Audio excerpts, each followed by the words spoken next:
Himalayan mountain range in the state of Uttarakhand in North India has some of the highest peaks in India, with the highest being Nanda Devi, reaching nearly 8,000 meters. This land of high cliffs and sacred lakes far above the tree line is covered all the year by snow and can be accessed only by mountaineers and paragliders. The state of Uttarakhand, or more specifically the districts of Garhwal and Kumaon, is very popular with birders, not just because it has many avian species, but mainly due to the fact that historically the people of this state have not hunted birds. They also protect and feed them. Birds here feel much more at ease around people, and they are far more accessible to birders and photographers.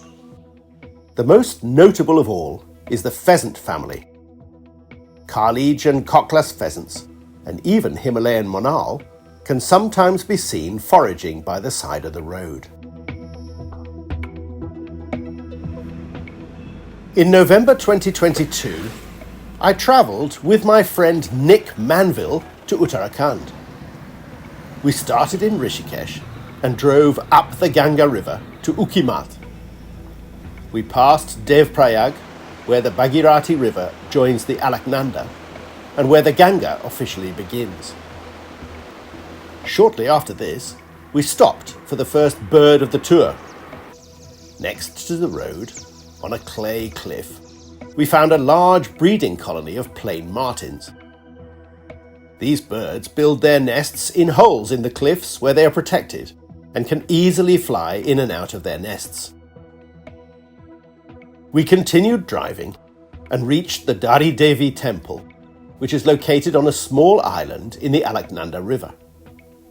This temple is an important stopover for pilgrims who are on their way to holy temples at the source of the Ganga River. Very good. You are from where?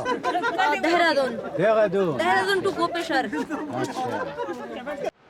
At Rudraprayag, where the two main tributaries of the Ganga, the Alaknanda and Mandakini rivers meet, we turned left and followed the road along the Mandakini River towards Kedarnath. Before the bridge at Kund, we turned right and climbed the road up to Ukimat, where we met Dinesh Negi, who was our bird guide for the next 3 days. The road from Ukimat to Gopalshwar connects the Mandakini River with the Alaknanda River. The first 10 kilometers of the road passes through settlement areas with villages and agricultural land.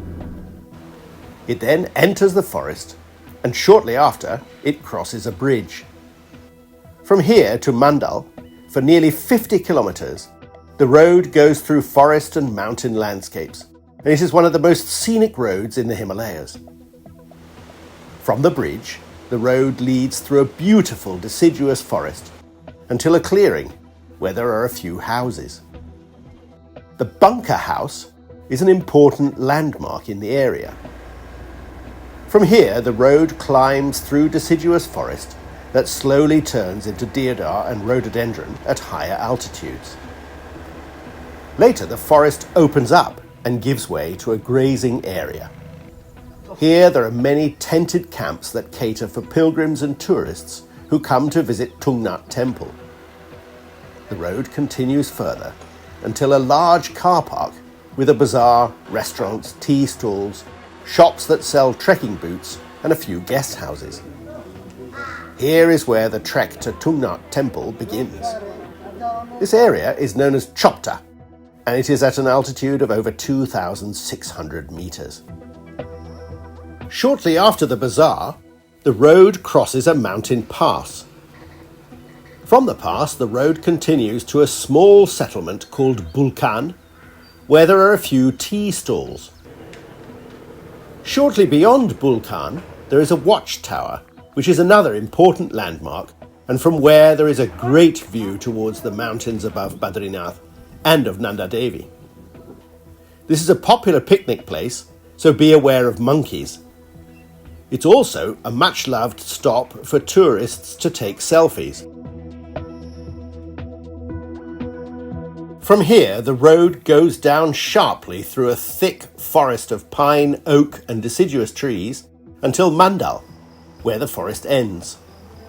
From Mandal to Gopalshwar, the road goes through agricultural land and passes near a stunning waterfall. All the forested area is protected and is part of Kedarnath Wildlife Sanctuary. We started our first birding day with the trek to Tungnath Temple. From the bazaar in Chopta, we climbed the first steps and went through a small gate with a bell attached to its top and started the climb. The first part of the trek goes through a dense forest of rhododendron, oak and pine trees. Although our target birds were located at higher altitudes, we spent some time here, as in this area we saw more birds than in any other part of the trek.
It's only a little over 3 kilometers walking distance between the bazaar and the temple, but it is about 1,000 meters of climb.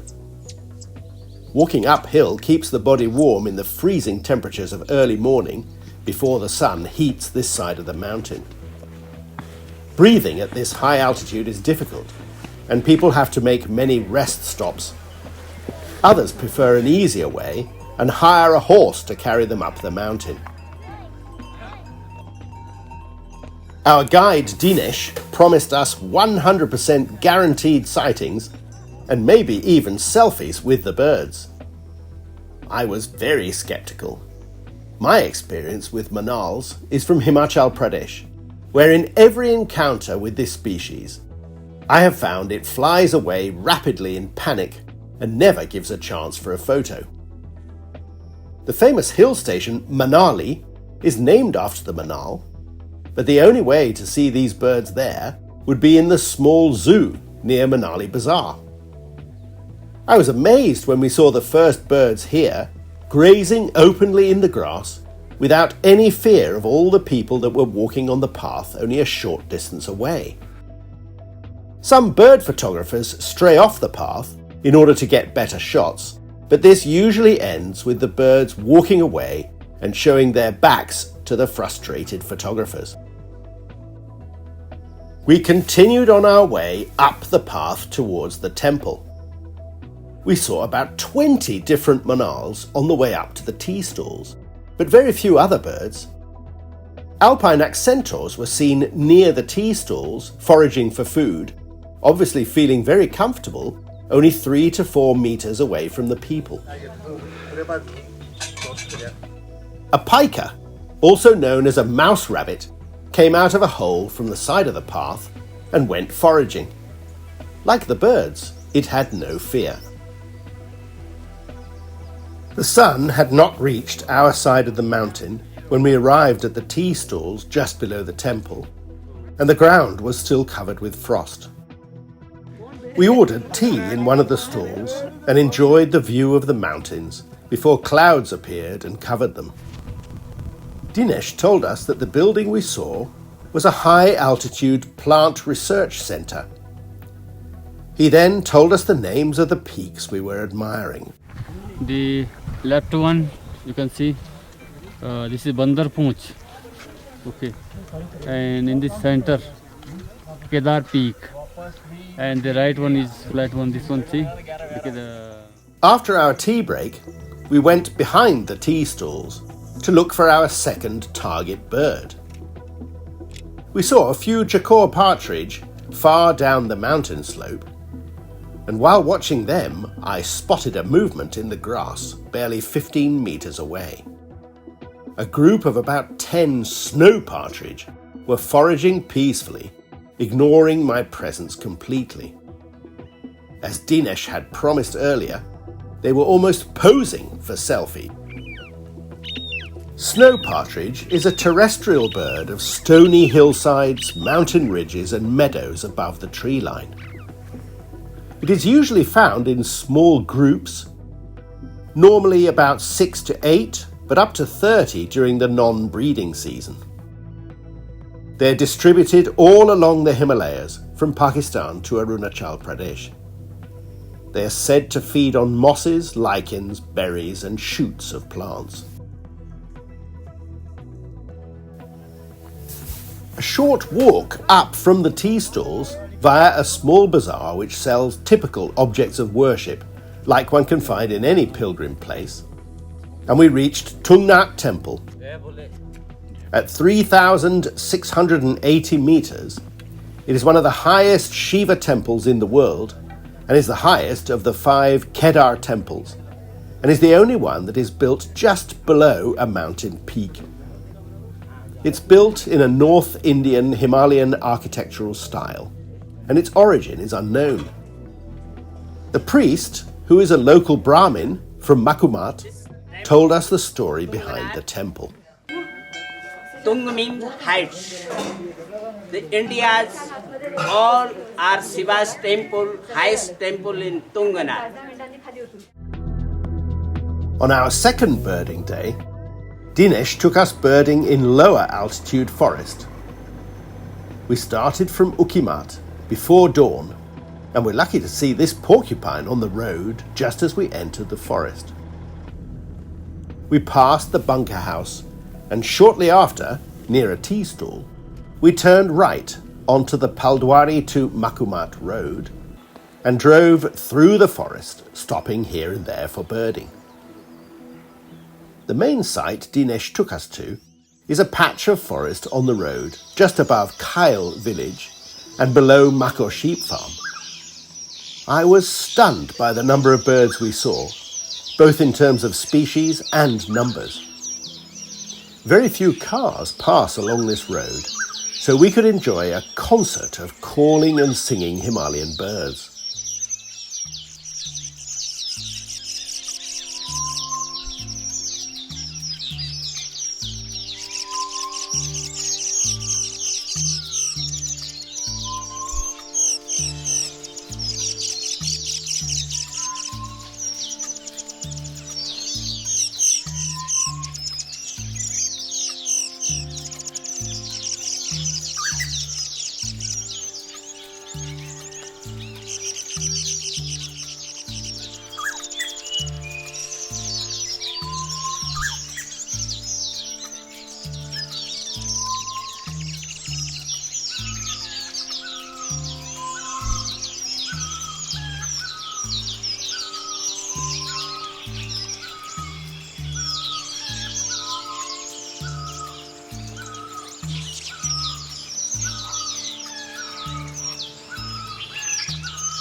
This area, at an altitude of about 1,400 meters, is much lower than Chopta.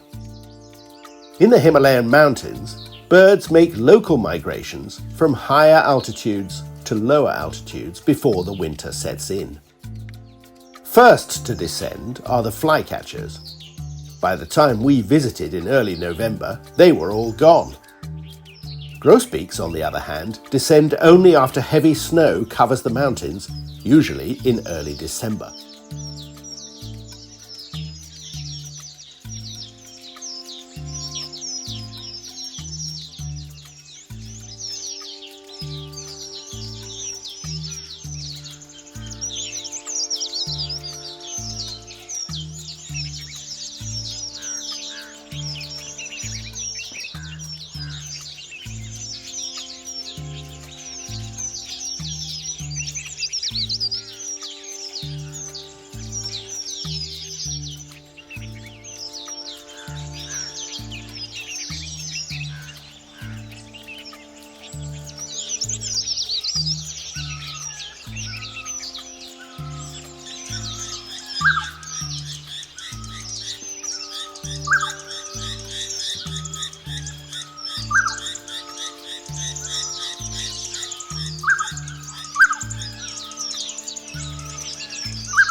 The main target bird here is the scarlet finch.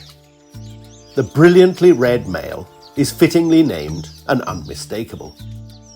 The female and juvenile are duller, but still recognisable with overall greenish-yellow tones, a yellow rump, and a thick pinkish bill. It inhabits montane and hilly forest, where it usually moves around in small flocks, frequently perching on exposed branches and snags. Later we drove down to Kyle village itself, where we had breakfast. We continued along the road towards Makumat, stopping in different places for birding. This area is below the forest and is outside the wildlife sanctuary.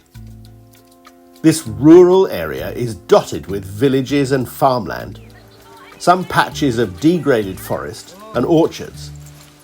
It must be popular with tourists as there are many guest houses and tourist resorts.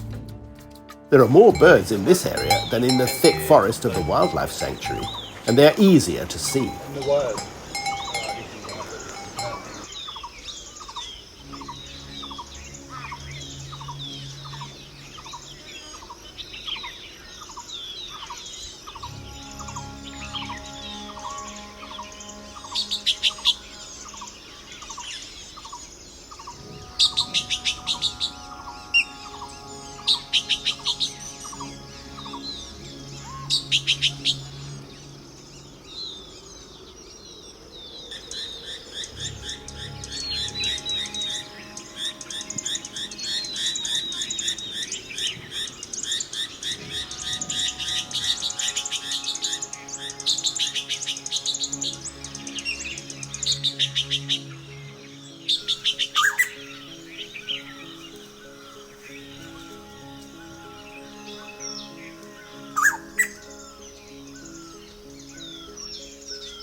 The third birding site Dinesh took us to was in a small nullah that flows into the Mandakini River near Kund where the road from Ukimat joins the main road from Kedarnath to Rudraprayag. This site holds two of the most sought-after birds in Uttarakhand, yellow-rumped honeyguide and tawny fish owl. A footpath starts from a bridge where there are a few tea stalls on the main road next to the Mandakini River leading into the Nala. We walked for about 10 minutes until we saw a cliff with honeycombs.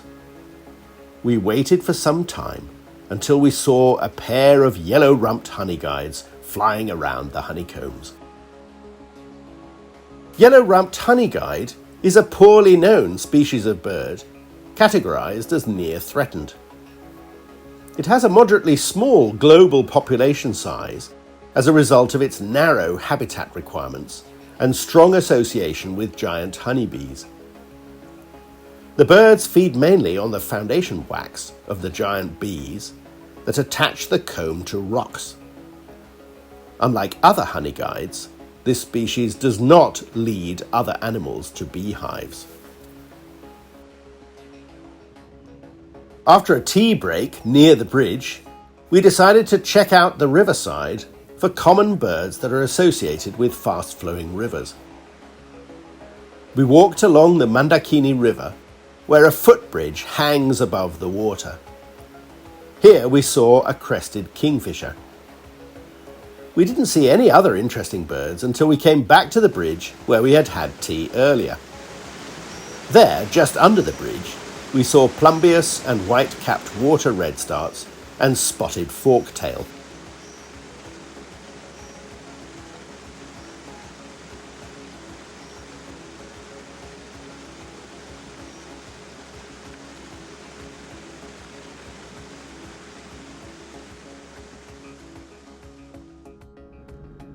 Next morning we said goodbye to Dinesh and we drove towards our next destination, Manila, in the Garhwal Division, which is 8 hours drive away.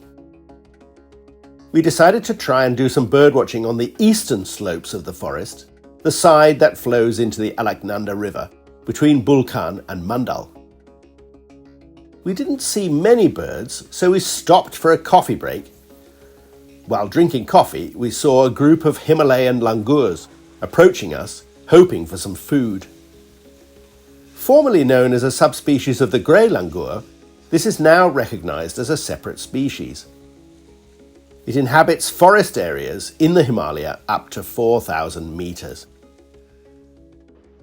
Later, we drove down to Mandal, where the wildlife sanctuary ends. Mandal is a small village with a few guest houses, and it is another base from where it is good to explore the area.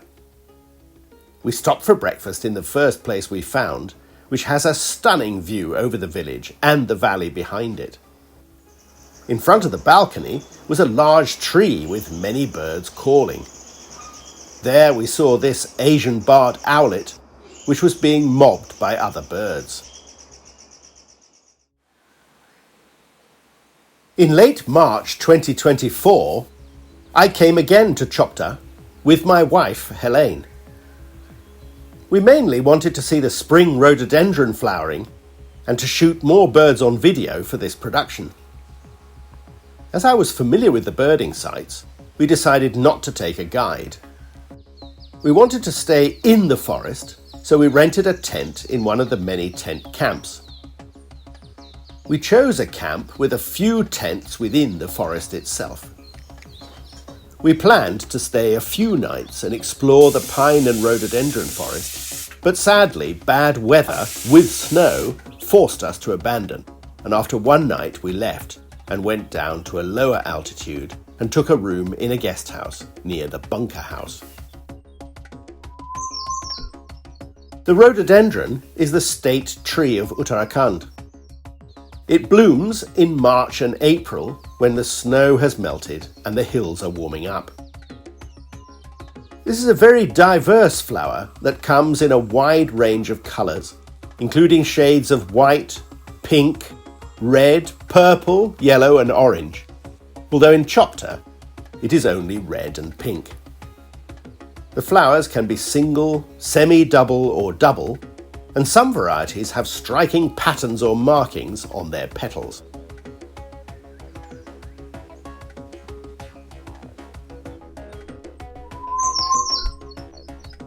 The call of the hill partridge is the most common bird call which is heard in the Himalayas, yet it is one of the most difficult birds to see in the wild.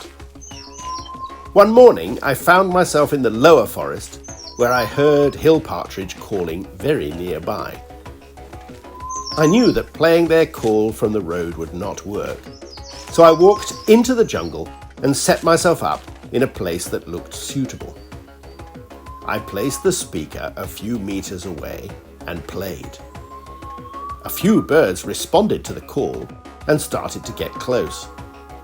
It took time. The birds were not cooperating and were shy to come out into the open, but I managed to get 2 good video shots.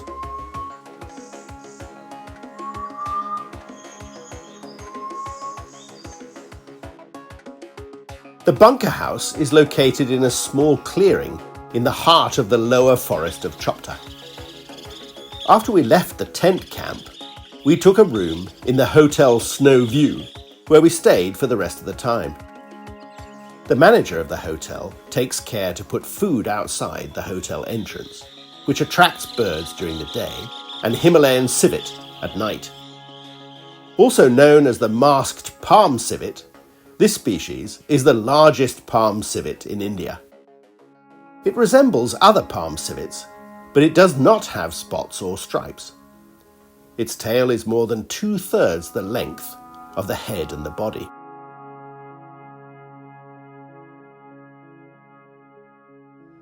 The following 2 days, I used any break in the rain to go out and film birds.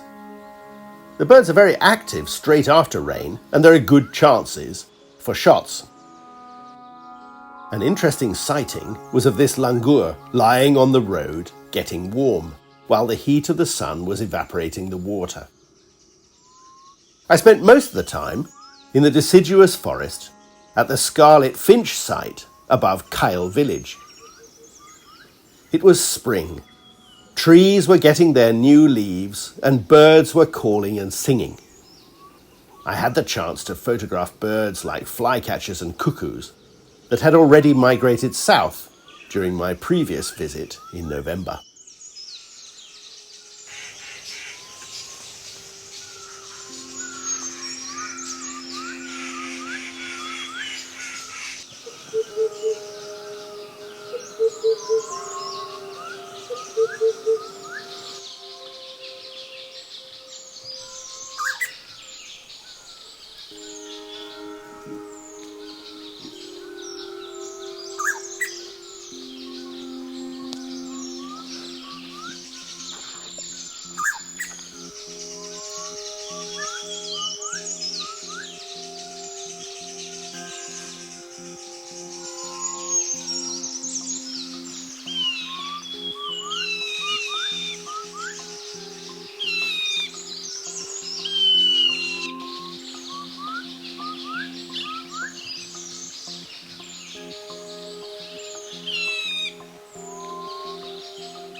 On our last day, the weather cleared and we decided to spend the morning in the area between Bulkan and the watchtower.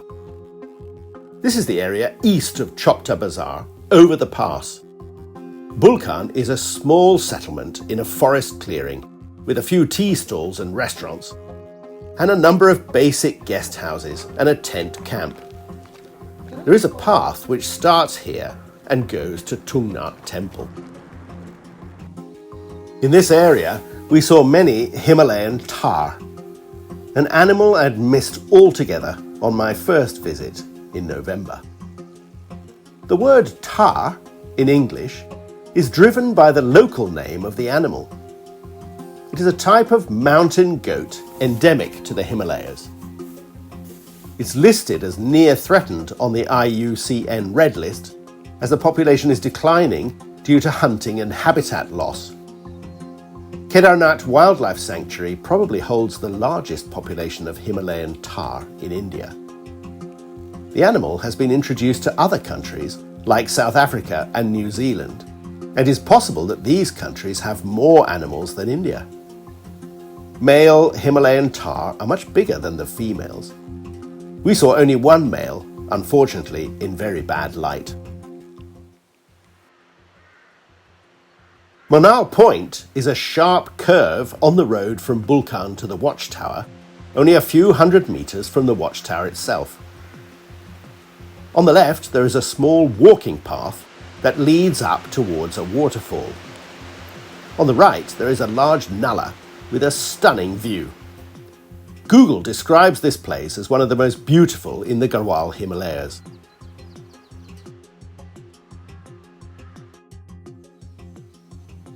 On my first visit in November, we did not see any manals here, so this time we arrived earlier and we were not disappointed.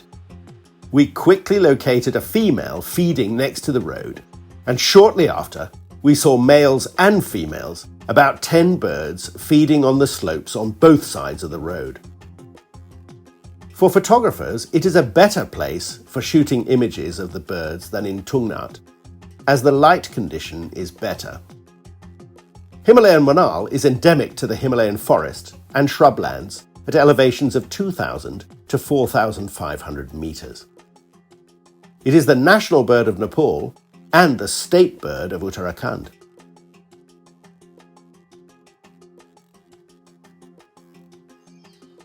I'm used to seeing Kalij pheasants on the side of the roads in India, but Manal is a different experience. Uttarakhand is truly a magnificent state for wildlife and bird watching.